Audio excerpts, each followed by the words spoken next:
It's Thursday, December 22nd. From inside the WTOP newsroom, this is the DMV Download Podcast, brought to you by Steamfitters Local 602. Get an estimate and learn more at steamfitters-602.org. Girls want to wrestle in the Commonwealth. There's a growing movement among members of the Virginia High School League trying to create a female wrestling league. Coach Charles Phillips from Alexandria's Thomas Jefferson High School for Science and Technology says more and more girls are showing interest in takedowns, pins, and arm bars. It's funny. Girls actually do it more technical. Like a guy trying to learn wrestling, he's going to try to power his way through it. It is harder to pin a girl than it is a guy. And we also talked to some of the players themselves who say wrestling not only has them feeling stronger and part of a community, but it also gives them a newfound sense of confidence. We're such a close-knit community that I don't even think about how other people view me as a girl wrestling. I just get on the mat and I'm like, I'm going to wrestle. Thanks for joining us. I'm Megan Cloherty. And I'm Luke Garrett. For years, high school wrestling teams across the region have been co-ed. I was on one. But now there's a push for girls-only teams at more and more schools, especially in Virginia. Right. In Virginia, one of those programs is at Thomas Jefferson High School for Science and Technology. And head coach there, Charles Phillips, joins us now on Zoom. Thanks for being here, Coach. Thank you for having me. So listen, before we get started, I want to know the basics about your program. We understand you had some strong interest from women at the school to try and start a female-only team. But tell us about the team you have and how it's gotten started this year. Well, ma'am, I would have to go back 5 years when I first came to Thomas Jefferson. We had a young lady by the name of Maya Parker on the team already. Mm-hmm. And we had a young lady, and I literally thought she came to be like a manager. Her name was Brianna Tarr. So Brianna said, no, I'm here to wrestle. Brianna Tarr, she was instrumental in growing this team, her and Maya. Brianna Tarr is the first girl to make it to states from our district. Wow. Just more and more girls start getting interested. I think right now we got about 9 girls on the team. Wow. And Coach, can you talk about the sport of wrestling and girls playing in it? I think some people like, girls in wrestling, they might think it doesn't go together, but can you explain how it does and how you've seen it? It's funny. Girls actually do it more technical. Like a guy trying to learn wrestling, he's going to try to power his way through it. Girls will tell you, if you see some of the girls that wrestle guys, it is harder to pin a girl than it is a guy. They're just more flexible, and girls aren't going to ego through it. They're going to do what they got to do to win. That's a really hot take. I love that because you don't necessarily have the strength if you go up against a guy, right. But you have if you do the moves tactically, you might just beat him on the pin or whatever, right? And the really good girls that wrestle and the really good boys that wrestle, they think more of the technical way of taking you down versus, I'm just going to power through it. Right. And it's funny. You say 106. We had, Brianna wrestled 106, and she actually wrestled against the school that I used to coach at. And she beat this little boy, and he came to me crying. And he's like, I said, stop crying. He's like, no, coach, you understand I got beat by a girl. And I said, nah, dude, you're looking at this wrong. You got beat by a better wrestler who happens to be a girl. Yes, right. Yes. You know what I mean? So it happens. The good thing about it is now girls get a chance to go against other girls because, a 106 girl got a chance. A 113 girl got a chance. A 120 girl has a chance. But as girls start getting upper in weight, mm-hmm. it's a strength thing. You know what I mean? It becomes about some strength. And I don't care. We haven't had a girl that's 186 or 176 be able to compete really well on the varsity level against boys. Hey, I have a question for you, and I want to turn it to the girls that we have waiting in the rafters here on Zoom. But why do you think this is happening now? You've been in wrestling for a while. Why do you think we're seeing this interest surge? Because there were those few pioneers, or why do you think now? I think the few pioneers that stepped up and the girls who said, "Hey, we want to compete. We want to compete. We want an opportunity." As a coach, my girls will tell you, it has been times where I haven't went to a boys tournament, and in the very first couple of years, I went to all the girls tournaments because I knew how important it was and hard it was for girls to break into this thing. So I wanted to make sure that they understood that I'm one head coach that is going to support my girls. That's awesome. Well, that's what you need in a coach anyway, right? Somebody who's going to stand up for you and got your back. Hey, we go. We're TJ Strong. I love it. Ladies, can you unmute yourselves? We want to talk to you, and thank you for waiting. It's JL, Audrey, and Emma, right? Yes. Hi, Nice. guys. So just to start, what inspired you all to start this sport, and how do you like it? Yeah, let's start with Emma. I kind of, just because that way we aren't talking over ourselves. So I actually wrote my Common App about this getting into wrestling. It's actually a really funny story. It was a little bit of an accident. So I had a miscommunication with somebody who was on the team. He graduated, and I ended up going to wrestling practice for a day, which was something I really never thought that I was going to do. But I loved it. The one thing that really stood out to me, I think, was just like learning about the technique. I loved learning about how I can make other people move in certain ways by using my own leverage. And I think it was just really the physics behind the sport is what really got me, just the strategy. Totally. So, of course, it was really difficult. I felt isolated at first because I felt like I was really weak. Like coach, he was shouting at everyone to do 100 push-ups, and at that point, I couldn't even do one. So I felt like I started really behind other people. But I think through working hard and I guess like learning resilience, I was able to build myself back up. And I'm really proud of where I am now as a senior. I've been really successful. I recently got second place at one of the biggest girls tournaments in Virginia. So I think that wrestling is a sport that if you can work really hard at it and get really into it, you can be successful no matter where you start. That's awesome. Audrey, I wanted to ask you, Coach touched on this a little bit, but like the stigma, the idea of like, oh, I got beat by a girl and why that's a bad thing. Do you kind of see that still with like classmates you have or even at competitions that like, oh no, girls wrestling is totally different than boys wrestling? Well, honestly, with a lot of my classmates, they just think it's really cool that I'm wrestling since I guess there is still kind of a general stereotype that wrestling is a boy sport. But then they look at me and they're like, I'm really nice in the classroom, but they can see me being tough on the mat, being really aggressive and just putting my effort there. Like before freshman year, I had never done a real sport before. So wrestling was the first sport I had ever actually done, which was really difficult, especially since, I wasn't athletic beforehand. And I got into the wrestling room and it was just like conditioning, and then constant practice. But it helped me build up my physical strength.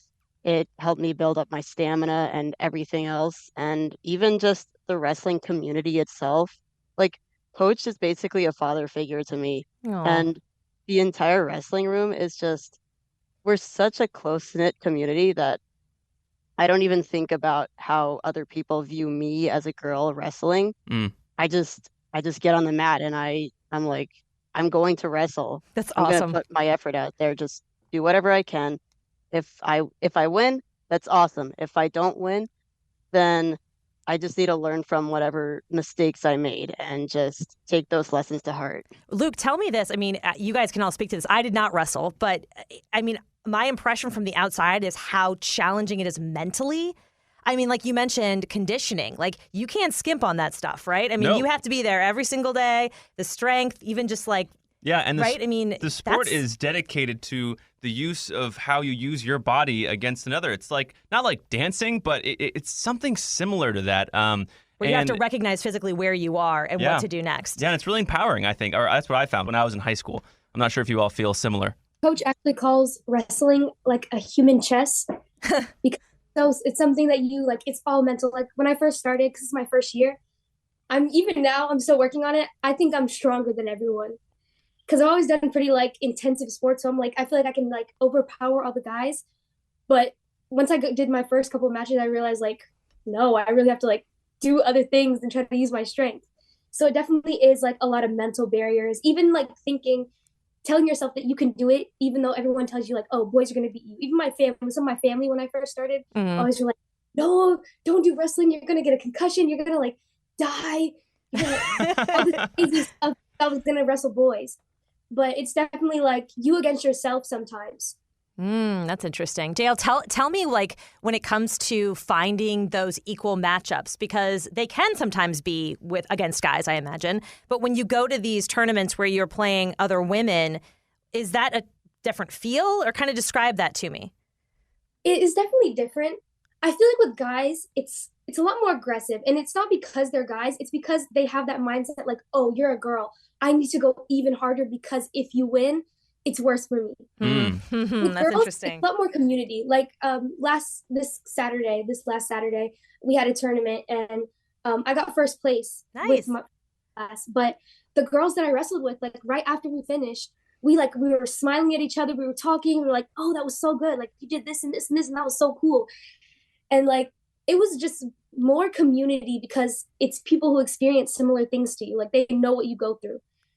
But Yeah, you're all like the underdogs a little bit, right? I mean, maybe you're perceived as that and you're not actually the underdogs when it comes to the mat, right? But that whole idea of you're sort of new in the sport-ish.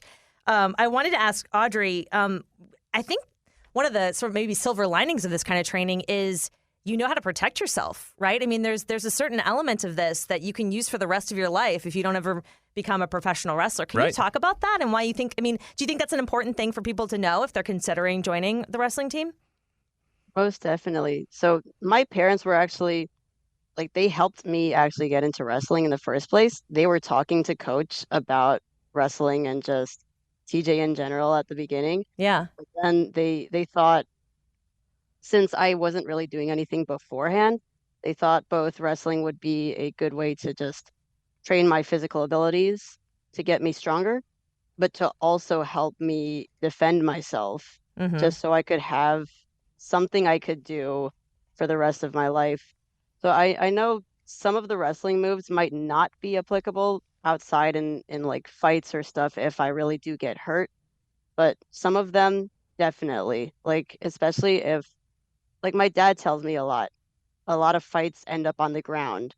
So if I do end up on the ground, those wrestling moves I've been learning, they'll definitely come in handy. Like the wins that I'm getting right now won't matter as much. Like on Saturday, I got first place in my weight category. But the skills that I'm learning, they'll definitely keep me safer in the future, especially when I'm getting into college and going out into the real world. I don't know what I'm going to see out in the streets. Yeah. So I'll have these in my back pocket to protect me. Totally. No, I'm 10 years out from wrestling in high school, and I still think about a single leg takedown, double leg takedown, and just, if that ever needs to happen, it's kind of still in my mind.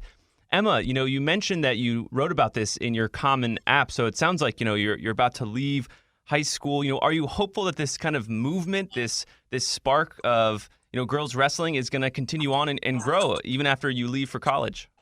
Yeah, I definitely, I'm really hopeful about it. I think that I've seen a lot of growth in our team alone in the past few years. I don't know if anyone said this yet, but women's wrestling is the fastest growing sport in America. And I think that we've seen that a lot in Virginia with it just being sanctioned. A lot of rules that disproportionately affected women have been repealed. Like we used to have to wear these things called hair nets, which was like kind of fabric that covered your hair, except they were very uncomfortable. And it was really difficult to wrestle with that, at least for me.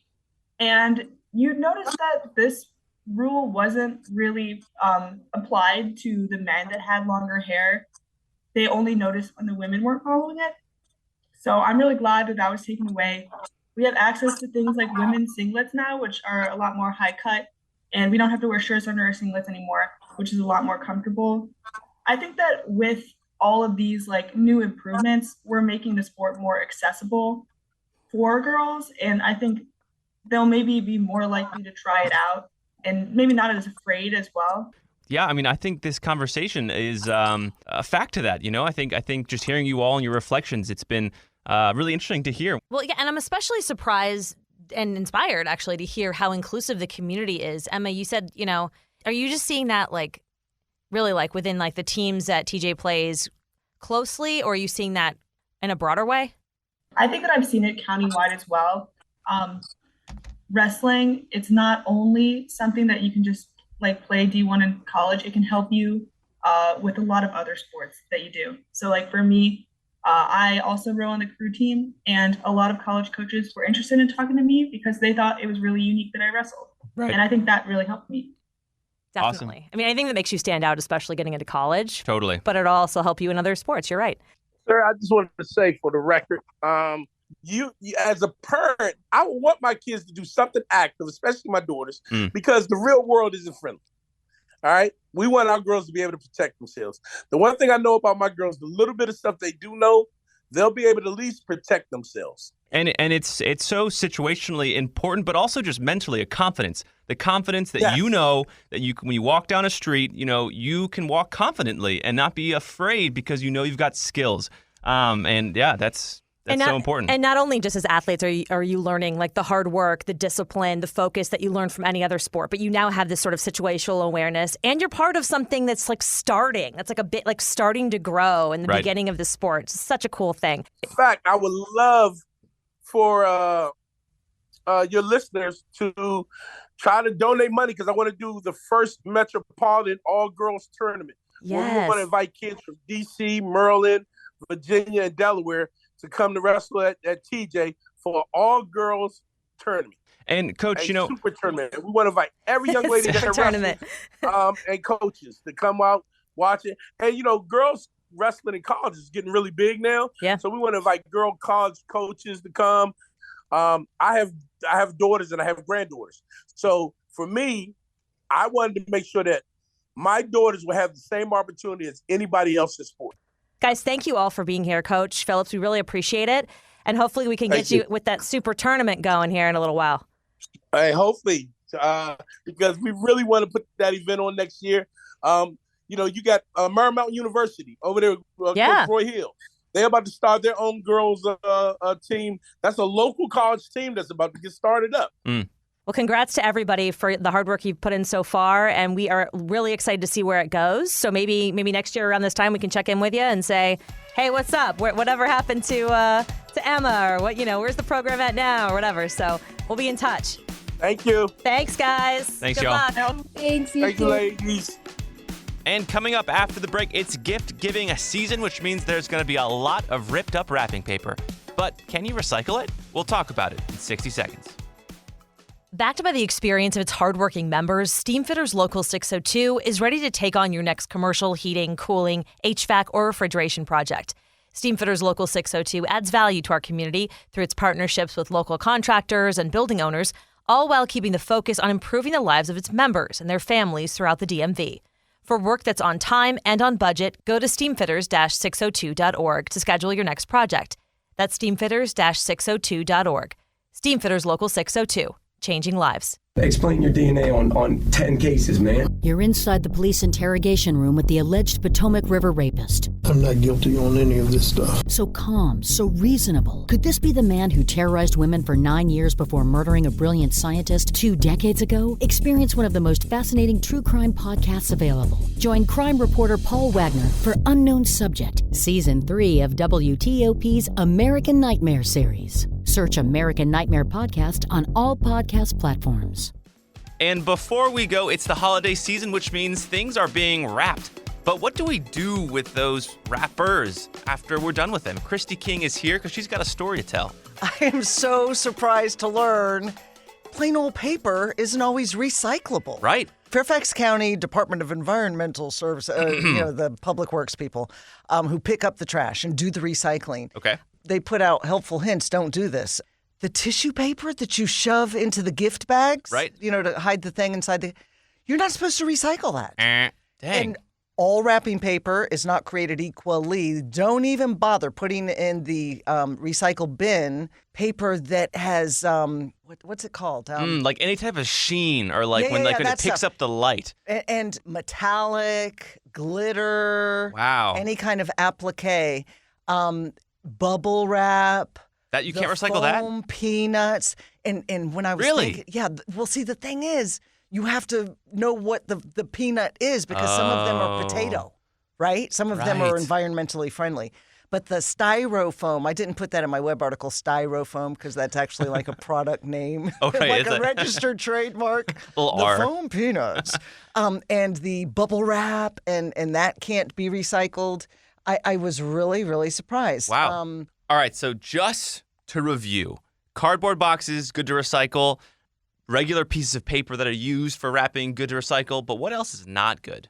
Stay away from the recycling bin when you're disposing of bows, ribbons, and tags. And something else that is kind of funny, I wondered whether someone who made the list from the Department of Public Works and Environmental Services, they said, no ugly sweaters. But also clothing. You can't put clothing. Although some fabric is made out of bamboo. Right, you really got to check. So the overarching message here is check if you want to recycle it.